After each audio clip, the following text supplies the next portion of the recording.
बैसले सिंहासनी आले याच कसं होईल एकाच्या कैवाडे उभी बहुताचे कोढे. महाराज उद्याचा दिवस म्हणजे साक्षात अयोध्याच्या रामाला सिंहासनावर बसवण्याचा दिवस उद्याचा आहे. उद्याची माती सांगणार या विश्वाला, उद्याची माती या विश्वाला सांगणार आहे अरे हिंदुत्व काय आहे. या हिंदूंनी, तुम्ही हिंदू असाल वाक्य नीट ऐका.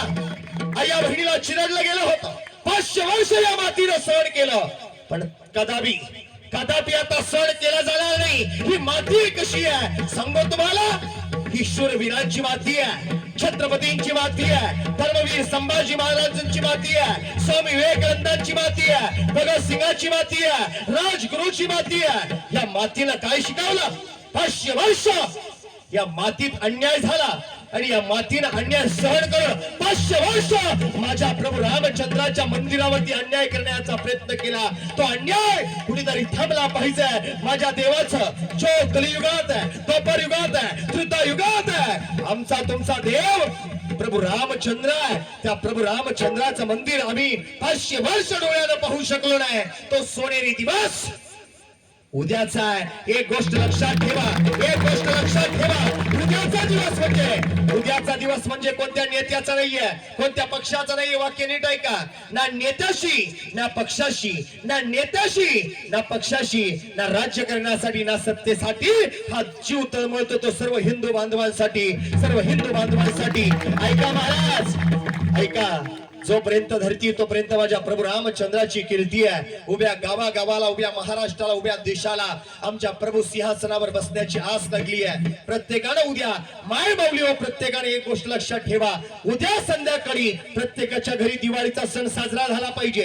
प्रत्येकाने नवे कपडे घातले पाहिजे. प्रत्येकाच्या घरासमोर पंक्त्या लागल्या पाहिजे. प्रत्येकाच्या घरासमोर आगल दिवे लागले पाहिजे. कळू द्या उभ्या महाराष्ट्राला, कळू द्या देशाला की आमच्या देवाचा सण आम्ही दिवाळी प्रमाणे करतोय. आमच्या देवाचा सण उद्या आहे आणि त्या प्रभू रामचंद्राची सेवा आमच्या हातून घडते. एवढंच भाग्य नाही, एवढंच भाग्य नाही की आमच्या पुढच्या पिढीला सांगता येईल की आमच्या देखत आमच्या प्रभू अयोध्येमध्ये विराजमान झाले. ही सगळ्यात मोठी वस्तुस्थिती आहे. वाक्य नीट ऐका महाराज. पुढचं वाक्य ऐका. ही भूमी छत्रपतींची आहे. काय होते त्या राजांच्या इतिहासामधलं पानं? इतिहासाच्या पानावर मराठ्यांच्या मनावर आधी राज्य करणारा राजा म्हणजे छत्रपती शिवाजी महाराज आहे. अरे निधड्या छातीनं सारा हिंदुस्थान हरवून गेला, निधड्या छातीनं सारा हिंदुस्थान हरवून गेला.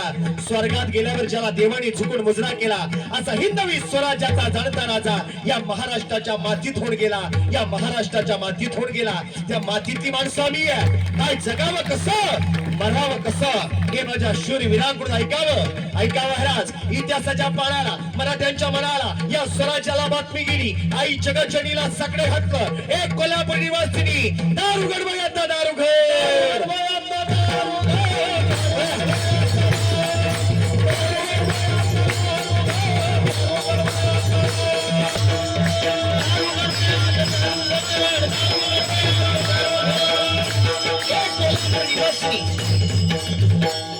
कोल्हापूर निवासिनी, तुळजा भवानी, सप्तशृंगी निवासिनी, कोल्हापूरची आई, माहूरगडची रेणुका माते, दारुगड बघा, दारुगड या महाराष्ट्राच्या मातीला असा राजाने माझ्या आया बहिणीला छळलं जात होतं, आया बहिणीला हिरवलं जात होतं, अरे मातीमध्ये चिरडलं जात होतं. आई असा लखवीला दातवानी सगळे हक्क. आई असा पुत्र जन्माला घाल, या मातीला असा पुत्र जन्माला घाल. या आया बहिणीचं रक्षण झालं पाहिजे, या मातीचं रक्षण झालं पाहिजे. आणि वेळ ठरली. काय ठरला? सूर्यास्ताला गेला. सूर्यास्ताच्या किरणे शिवनेरीवर आली आणि महाराज शिवनेरी पवित्र होण्याची वेळ आली. अनेक तारे, अनेक चंद्र, विष्णू, ब्रह्मा, 33 कोटी देवांचा अवतार जणू काही एकत्र यावं. गुड्या पताके तोरणी बांधली जावी. समुद्रावर समुद्र आदळावं. दगडांचा दगड आवाज, दगडाचा दगड एकामेकावरती जाऊन आदळावं. अरे नदीचा त्या ठिकाणी आवाज यावं. पशुपक्ष्यांचा किलबिल किलबिल आवाज यावं. वार ठरला, वेळ ठरली. मिती मध्य तृतीया 1551 इंग्रजी वर्षाप्रमाणे 19 फेब्रुवारी 1603 चा दिवस उजाडला आणि शिवनेरीवर राजा छत्रपती जन्माला आला.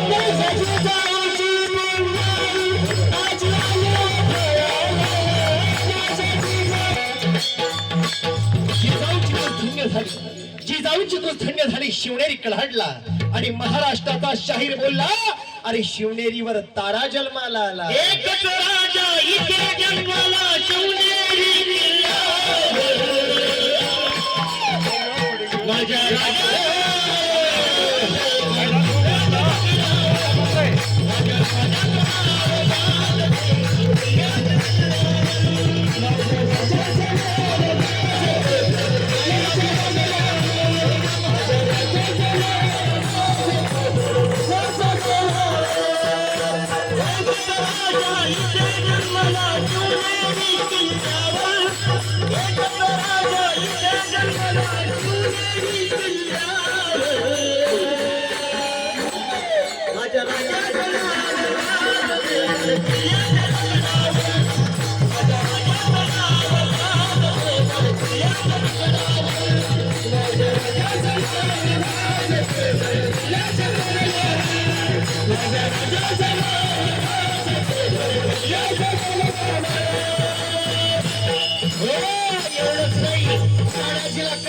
यसाजीला अमराजीला सूर्याजीला कळालं, अरे सूर्य शिवनेरीवर मावळलाय आणि राजा छत्रपती जन्माला आला.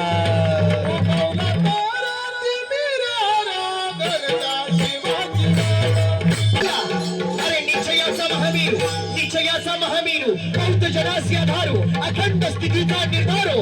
अरे इंद्रजमी जन्मपरा, इंद्रजमी जन्मपरा, वारस अंबपरा, ताम्र स्थितंबपरा, संततीन हमरा, सेर शिवराज है शिवनेरीवर राजा गणपती, भूपती, अष्टपती, महापती, राजा छत्रपती जन्माला आला. आणि या महाराष्ट्राला आनंद झाला. शाहीर म्हटला, अरे अजूनही बोदार झाली नाही, अजूनही बोदार झाली नाही धार शोभाच्या तलवारीच्या पात्याची. अरे अजूनही बोदार झाली नाही धार शोभाच्या तलवारीच्या पात्याची. अरे कुणाची हिंमत नाही हिंदूंना संपविण्याची. अरे घासल्याशिवाय धार नाही तलवारीच्या पात्याला, अरे घासल्याशिवाय धार नाही तलवारीच्या पात्याला. आणि आपण हिंदू शिवाय पर्याय नाही या महाराष्ट्राच्या मातीला, या महाराष्ट्राच्या मातीला. अरे दुधाचा विषय करणारे बरेच होऊन गेले, वाक्य नीट ऐका.